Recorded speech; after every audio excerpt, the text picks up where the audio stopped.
Welcome back after the holidays, Uni crew. Make sure your latte or tea is in hand.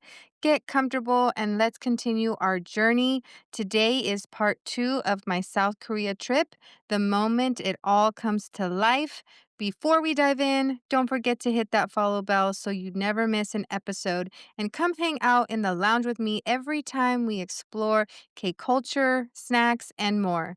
Now let's go. So day one was more like night one because we went out to Myeongdong and hit the shopping district.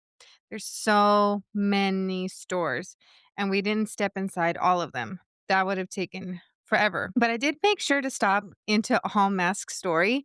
This one was on YouTube Shorts, and I did a little bit of research about what this store was all about. But it's basically another beauty store, but it sells things like cheap. So, like sheet masks, they sell skincare cheaper, probably a little bit cheaper than Olive Young, but they also have different types of brands there that they sell that Olive Young doesn't sell. So, for example, JM Solutions, they also have one called I'm Fine, and that one's packaged in some crazy looking art. I've never seen sheet masks with so much art in the front of it, but it's crazy. They've got whales and it's just interesting. I'll have to see if I can find a picture to post, but oh my gosh. And I ended up grabbing a JM Solutions for my friend Barbara as her little Korean gift. And the box was a 10 pack of masks for about, they sell them on Amazon for $14.90. I ended up getting it for about $5. So clearly, we are definitely overpaying. And then All Mask Story also has like a bib and Meta Heels. So they have your top brands, and then they also have other brands that you can explore if you wanna try those out. Highly recommend going to that store if you're going to South Korea and you're going shopping. While Violet and I were walking, we did stop and go into this market, and we actually passed it, and then I thought, "No, I need to go back," because there was something that caught my eye that I had to have, and I just was like, if I don't come back to the store, I'm probably never gonna get this item, and this has become one of my favorite souvenirs that I bought from Korea, and the store that we went to was called ABC Mart, and outside of their store, they had, like, a rack of these cute headbands. This one, you could either choose a red headband or a blue headband, but they both had the Korean flag on it, 2 little Korean flags, as if they were, like, the ears of the headband, and oh my gosh, I just love that headband. And then I also went inside, and as I was checking out, I totally regret not buying more of these, but they had BTS gummies. The package was so cute, it was like a goldish, like, color, and they had, like, the little characters on them, and it was the mango gummies. These things are so delicious. I didn't end up trying these until I got to the hotel, and I opened one up and I was like, "Wow, this thing is super juicy, super soft, not hard to chew at all." If I could rate this gummy candy from a 1 to a 10, it's definitely in the 10 spot for sure. Now, the next stop that me and Violet did was definitely more influenced by me. And that's because I watch a lot of K-dramas. And if you ever watch any K-dramas, you'll see there's Korean karaoke in shows, and it's called Norabang, and that translates to song room. And as I was thinking about talking about this and mentioning our experience with karaoke, I was like, I really wanna know why this is so popular. So I looked it up on the computer and I wrote down a couple of key points. And of course, it's extremely popular in most Asian countries, but it is the central part of Korean social culture, and it's used for bonding, stress relief, and flirting in both private and public settings. I also read that it serves as a primary social activity for friends and colleagues, and it offers a private stress relieving outlet from public life. And me and Violet had so much fun doing this. I've seen so many different Korean karaoke rooms. Some are big, some are small. We had like a small one, and it wasn't even that expensive. It was pretty cheap.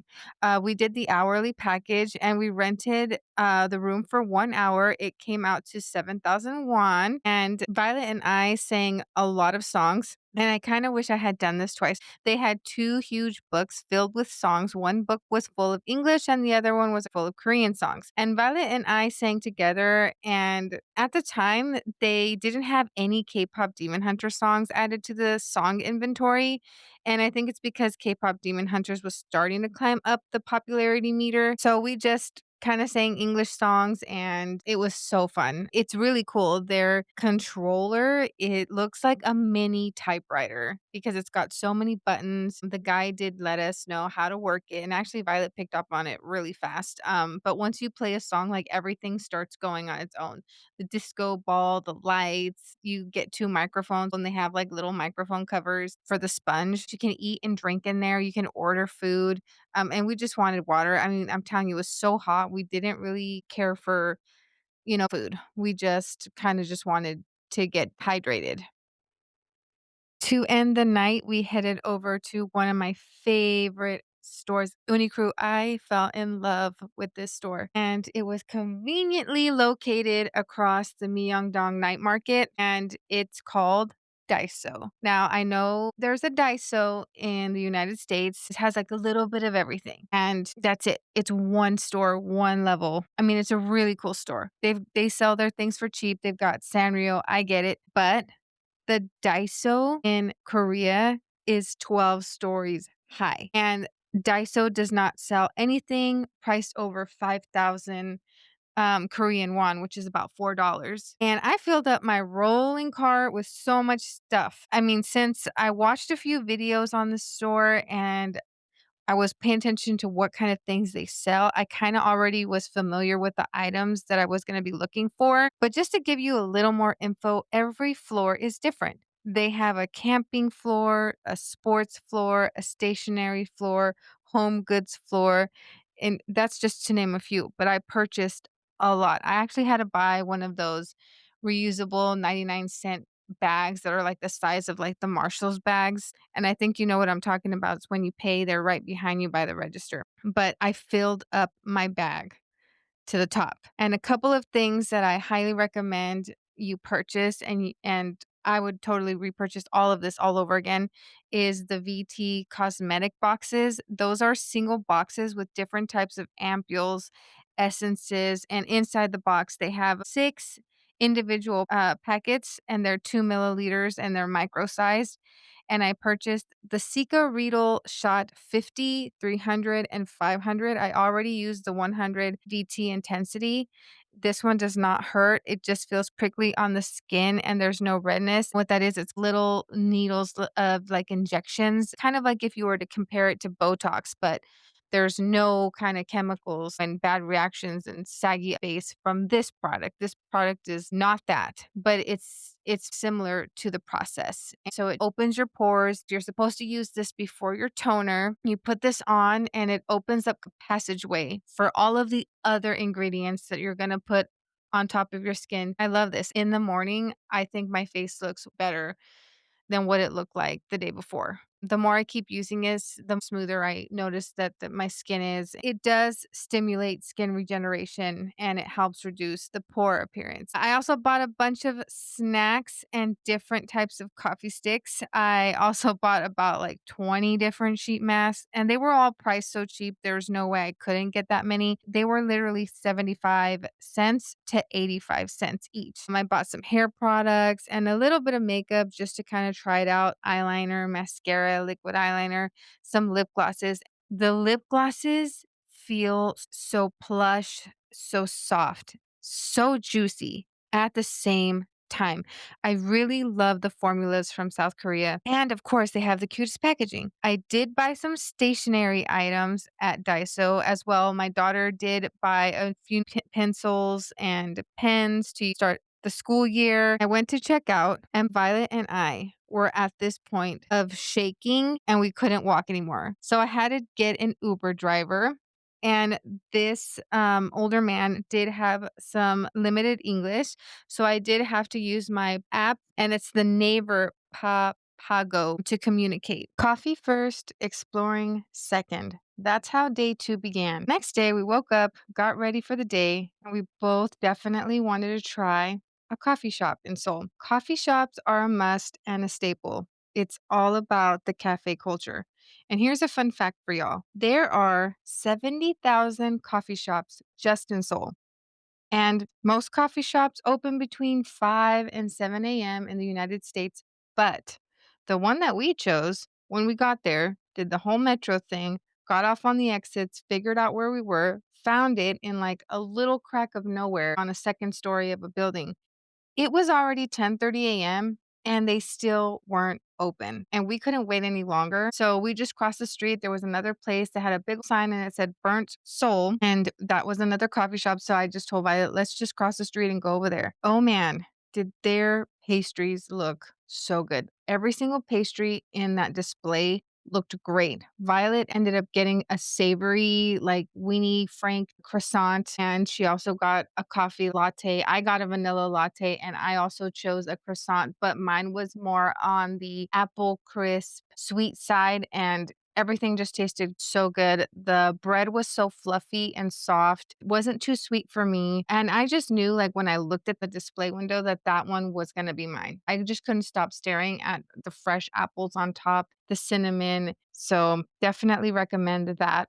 After our breakfast, we headed over to the Dongdaemun district. The two stores I went in search of were Nunu and Mimi Line, which are wholesale jewelry stores. Mimi Line is open until 5 a.m. with over 1,000 items. They have claw clips, accessories, bags, clothes, and the cutest key rings and bag charms. Just to give you a little range of what their prices are, bracelets are as low as $3, earrings are about $1.10 to $2.50, bags are around $20.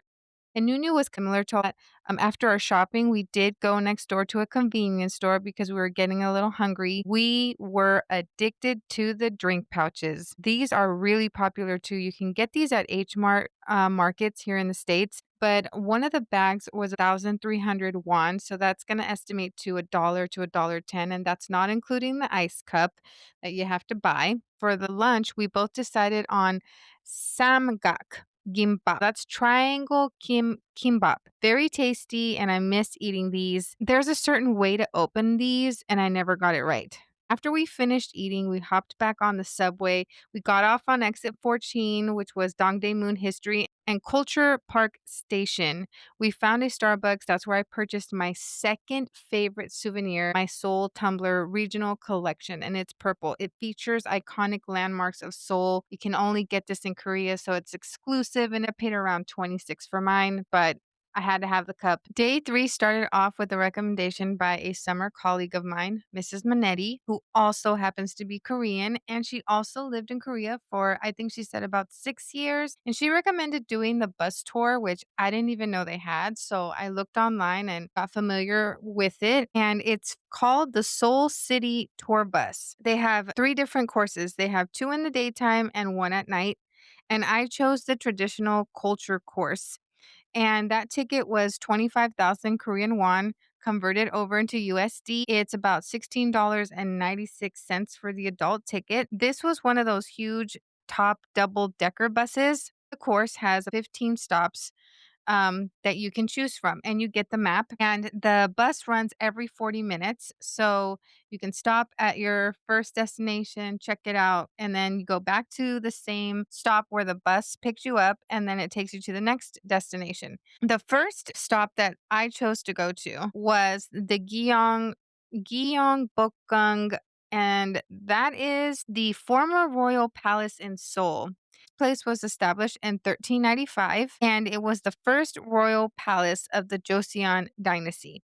The palace is a popular filming location for many Korean dramas, and it serves as the regal backdrops for historical K dramas that feature royal settings. And being here made me feel like I was on set from those historical K dramas, and I was just touching doors, the plants, pots, anything that attracted my eye, I was touching. The buildings were beautiful.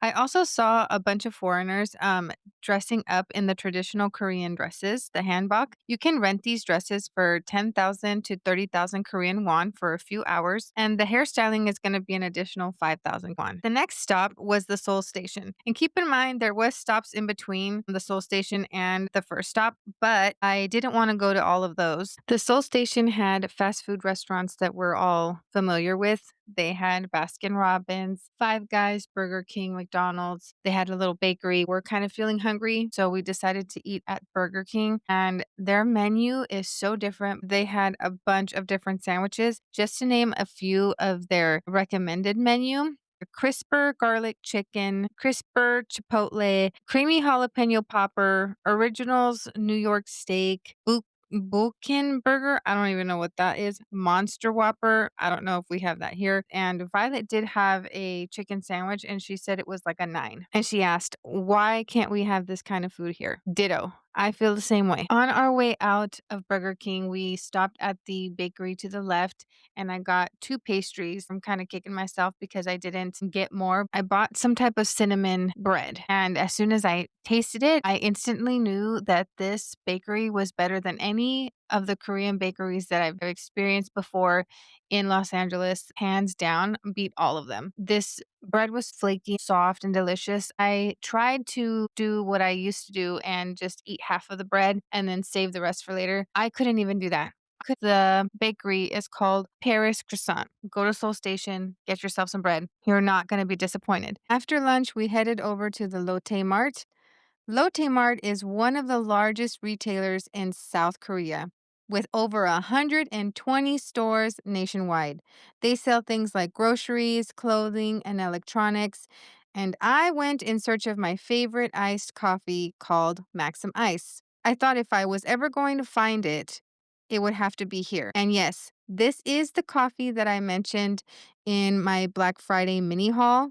And I went straight to the coffee section and I bought the 100 count box. I couldn't hold back once I started shopping. I kept throwing snacks in my cart, so many that I filled up another large reusable bag. And Violet and I both did not want to haul that huge bag to the next stop, so we did end up going back to the hotel after that. Now we are on to day 4, and I didn't plan this very well. For some reason, I thought that I could visit the Bokchon Hanok village and also do a theme park in the same day. And I had totally forgot that the kids were on vacation because it was summertime. So when we got to the theme park, it was packed. And so going back to the Bukchon Hanok village, this is a residential neighborhood in the Jonggo district, and it has many restored traditional Korean houses called Hanoks. And this is a very popular tourist destination. In 2024, the area received 6.4 million visitors, and the gift shops here in this area have traditional items like Korean crafts and hanbok inspired accessories. And these items start from 35,000 Korean won. Bukchon Village is a key filming location for so many K dramas and was a significant filming location for K-pop Demon Hunters, the animated Netflix movie. Honestly, what drew me to Bukchon was seeing it in K-pop Demon Hunters, and walking around it felt just as magical as it looked on screen. And I was wearing my derpy shirt, and it just felt full circle. Taking that picture and just being able to say, I made it. Next, we got on the tram and we headed over to Lotte World. Lotte World is an indoor theme park. Tickets cost $27 to $33 and it operates year round. And you've probably seen this in numerous K dramas as a popular filming location like Business Proposal, True Beauty, Love Alarm. It's a key drama tourist spot where fans visit to recreate iconic moments from shows. And Lotte World has over 40 rides and attractions. The indoor part of the park is called Adventure, and the outdoor is called Magic Island. And they do have something like a fast pass. It's called a Magic Pass, and Violet and I tried to buy those. We had to exit the park and go to the area where they sell the fast pass ticket. The nice guest worker told us they were all sold out. And I just was kind of like, okay, here we go. We're here in summer. All the kids are here. The lines were crazy. Every single ride in park was over an hour. It was at least an hour plus. because I didn't see anything for less than 60 minutes. And the app was not as like user friendly as I would say like Disney's app if I were to compare it. I just don't think that the Lotte World app was like very user friendly. It was interesting and hard to navigate. I would say it's because it was our first time there. We didn't really know where we were going. We were looking at all of the options and all of the rides, kind of just being tourists. They do have parades. We did see one of those. It looked like their theme for the parade was kind of Brazilian, fancy, like had a lot of colors in the costumes. They do have their own mascot, kind of like how Mickey and Minnie, they're both mice. But this one was more like of a squirrel, and there is a boy and there is a girl squirrel. Their prices weren't too bad for snacks, since Violet got a slushie in a souvenir cup for about $4. And that is USD. That's super cheap compared to what you're gonna pay carnivals nowadays and theme parks. What I noticed in Lotte World, besides how hot it was, and I did not feel the air conditioning whatsoever in there. There's no paper maps. It's all on your phone. Lines were too long. Those are the cons that I wanted to point out. We met new Korean friends at this park actually when Violet and I were waiting in line, and the people in front of us, I was talking to Violet. I guess she listened and was able to speak English. They were so nice. She was with her son. They were on a paid company trip. Her husband's company gave them the entrance tickets for free. So that was pretty cool. He had to work, so it was just them two, and they invited us to come along with them. And she said she knew how to navigate the app and she knows this theme park. She's been here before. She asked if Violet and I wanted to hang out with them, and I couldn't say no to that. I flew so far. I flew in a plane for 12 hours, and here I am making new friends in Korea, and it was just so cool. Violet was the new big sister for the day, and she took lots of pictures. She shared her meal voucher with us. We were going to originally buy our own food, but she said, "No, no, no. I have a meal voucher from the company and we'll just share the food." And I was like, "Okay." So yeah, the food was great. And we got some ice cream. I bought snacks here and there. I bought a little souvenir keychain to remember that I've been to Lotte World. We also um shared our Instagrams. We will be able to reconnect whenever. I see pictures of them all the time on Instagram. They were really nice, and I'm just so grateful to make new connections. And she thought Violet was so pretty, and I told her that whenever she comes over here, that we're gonna have to go to Disneyland together. All of us again, and just relive and recreate another memory. Heading into day 5, Day 5, was pretty much like a lazy day. We stayed in the hotel, the whole day. We took advantage of the buffet downstairs, in the travel lodge. It was about $7 per person. They had a wide variety of food. They had scrambled eggs. They even had some Korean noodles in the morning. They did have rice, 2 types of rice. They also had coffee. They had different types of juices. They had different fruit that I never tried before, little mini sausages. They were really good. They had some soup as well. Then, of course, they offered the cereal and pastries. I mean, for $7, it was a great bargain for what you got. So we went back upstairs and kind of started getting ready to do laundry. Laundry was only about $1 for the machines. The laundry detergent was $1. They have a vending machine downstairs that sells the laundry detergent in little pouches. And we just spent the day doing laundry, watched a movie. Violet was on her iPad talking to her cousin. I was trying to organize my luggage a little bit better. Afternoon came around, and if you watch K dramas, you know what I'm talking about when these actors are ordering food for their hotel, resort, wherever they are with their future love interest, right? And you see people, in like motorcycles with black jackets, black helmets, and they've got like a little basket on the back of their seat. That right there is what I wanted to experience. The food delivery in Korea, it's iconic. When you put these two things together, like, wow, I'm really in Korea ordering takeout, and then I see the delivery person. I was downstairs in the lobby waiting for my food. This is how much I wanted to really feel and be in the moment I saw the delivery guy park in front of the hotel in his motorcycle, and I was just staring. He left it over by the desk. I knew that was my order. Korean fried chicken is really popular. I ordered from BHC Chicken, and this place is popular because they offer distinctive taste beyond standard fried chicken. They have something called the Gold King, which is soy, honey, garlic, and one called Burinkle, Burinkle, and that's cheese, onion, and garlic seasoning. But I just wanted to try them regularly fried, no seasoning, because I didn't want to buy a whole basket of chicken and then not like it and then none of us eat it. I actually ended up eating 5 pieces to myself because they were just so good. It was juicy, it was crispy, it wasn't hard, it was so tender, the fried chicken. It was delicious. But also, ordering in South Korea was a lot cheaper than ordering here in the United States. I'm pretty sure I didn't spend over $16, and that's for the food and that's for the delivery. Also, it's not customary to tip in Korea, so $16 flat. We are coming up to day 6, which is our last day to explore. Oh my gosh. Okay. So we went to Hongdae, which is named after Hongik University. And I chose this place because when I looked this place up, it said it offered indie music, urban art, unique cafes, shops, galleries, street performers, which is what I wanted to see, but I don't think I went to the right area. I didn't find this playground area that they said that they're usually around.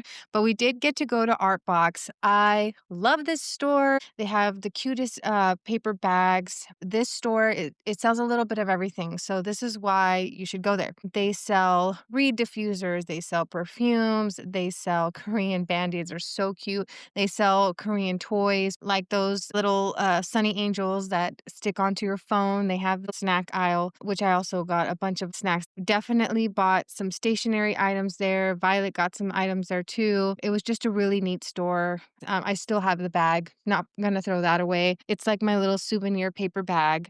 And then we also went to Mini Doll, which is a claw machine store. This place was lit up, and I mean lighted up. Okay, like a Christmas tree times 10. This place was vibing with neon lights around the claw machines. There were so many different toys that you could pick from. And I actually got one. It was a cute little beaver that was dressed up in a Starbucks outfit with his little mug and its cute keychain. Violet got a bread squishy, which also smelled like bread. And you could be here for like an hour and blow through your money real fast. But it was just so fun. This was a great trip.